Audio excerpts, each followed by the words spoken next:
Bonjour, bienvenue à découvrir sa destinée. Je suis Ursule. Aujourd'hui, je vais parler de ta destinée et puis du fait que Dieu n'est pas un communiste. Vous savez, dans les milieux chrétiens, il y a beaucoup de théories fausses qui circulent. Parmi celles-ci, plusieurs enfants de Dieu pensent que notre Dieu est un communiste. Alors, je m'explique. Vous savez, chez les communistes, la population est contrôlée à plusieurs niveaux par le gouvernement, par l'État. Par exemple, on contrôle les salaires, les vêtements, l'alimentation, le type de nourriture, les types de maisons. Tout est réglementé par le gouvernement. Il y en a qui se tuent au travail pendant que, tout simplement, pendant ce temps, le gouvernement essaye de leur donner le strict nécessaire pour prendre soin de la famille. Et puis bon, le reste est tout simplement appartient à l'État. Et puis, voilà. Et puis, ce qui fait que la population est prise en otage dans un tel système et la nourriture ne suffit pas. Et pour ceux qui vivent en Occident, quand ils regardent ça, ils voient que bon, vraiment c'est assez difficile, c'est pas évident. Mais au fait, ce que j'aimerais ressortir ici, c'est le fait que on essaie de niveler tout le monde à un certain standing et c'est difficile de s'élever dans un tel système. Et puis bon, évidemment, Dieu, il aime les communistes, il ne les déteste pas. Et c'est pas sur ça que je veux m'appuyer. Et je veux plutôt mettre l'accent sur le fait que notre Dieu, il n'est pas comme ça. Malheureusement, il y a plusieurs chrétiens qui voient Dieu sous cet angle-là. Et dans Philippiens 2, versets 12 à 16, il est dit: ainsi, mes frères, comme vous avez toujours obéi, travaillez à votre salut avec crainte et tremblement, non seulement comme en ma présence, mais bien plus encore maintenant que je suis absent. Alors, qu'est-ce que Paul est en train de nous dire ici?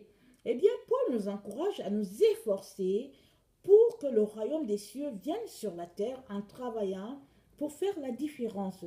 Paul dit, si tu es sauvé, alors tu devais faire la différence dans ton travail, dans ta manière de fonctionner pour le Seigneur. Parce qu'en travaillant, ainsi on verrait que vraiment tu es sauvé, tu es l'enfant de ton Père.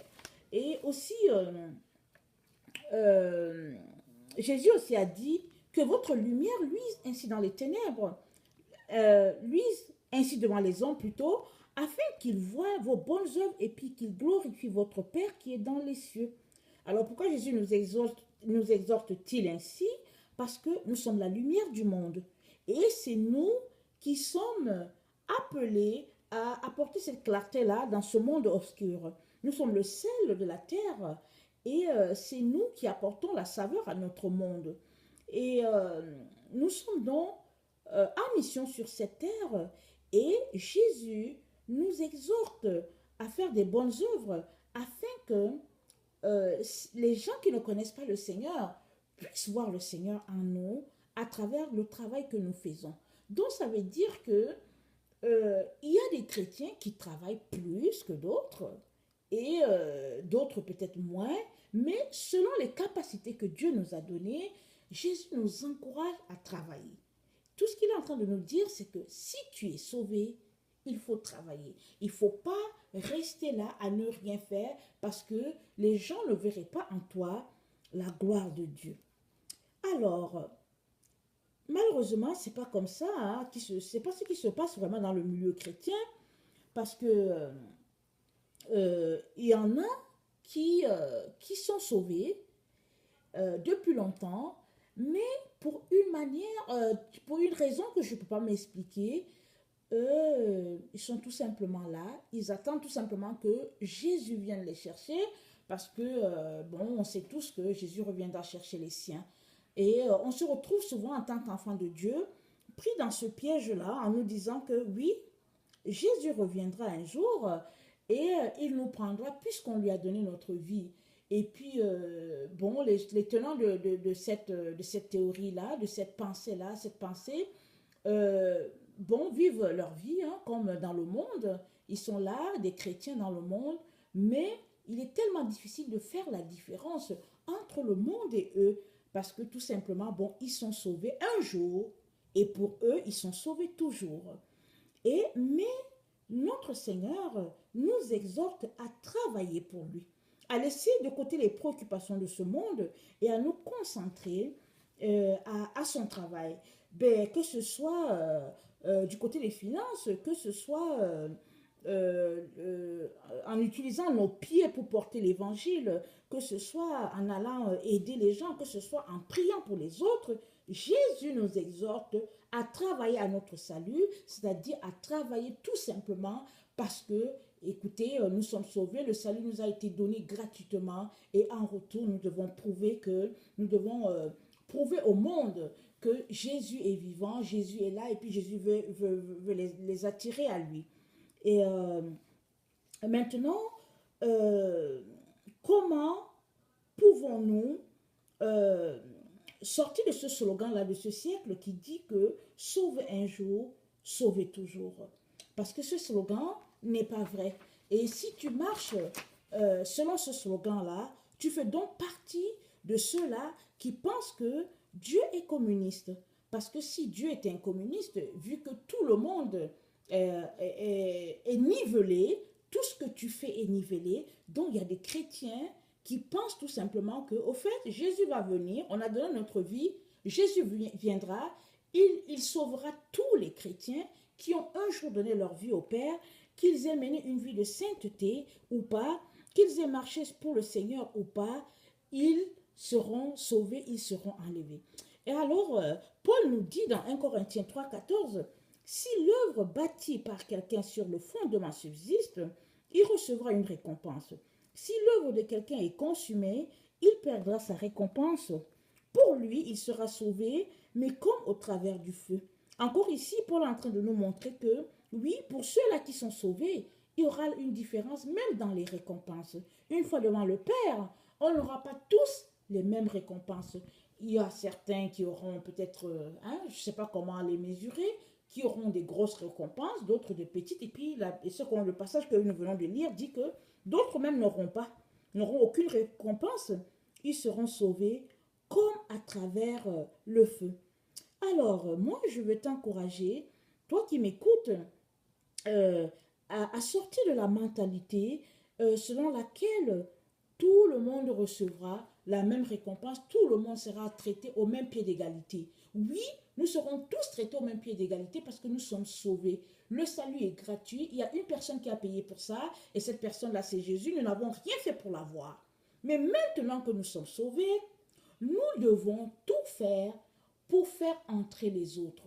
Nous devons mener une vie de sainteté, de pureté, de telle sorte que les autres qui n'ont pas le Seigneur puissent le voir à travers nous. Et c'est dit dans la parole de Dieu qu'il n'y a que ceux qui ont le cœur pur qui verront la face du Père.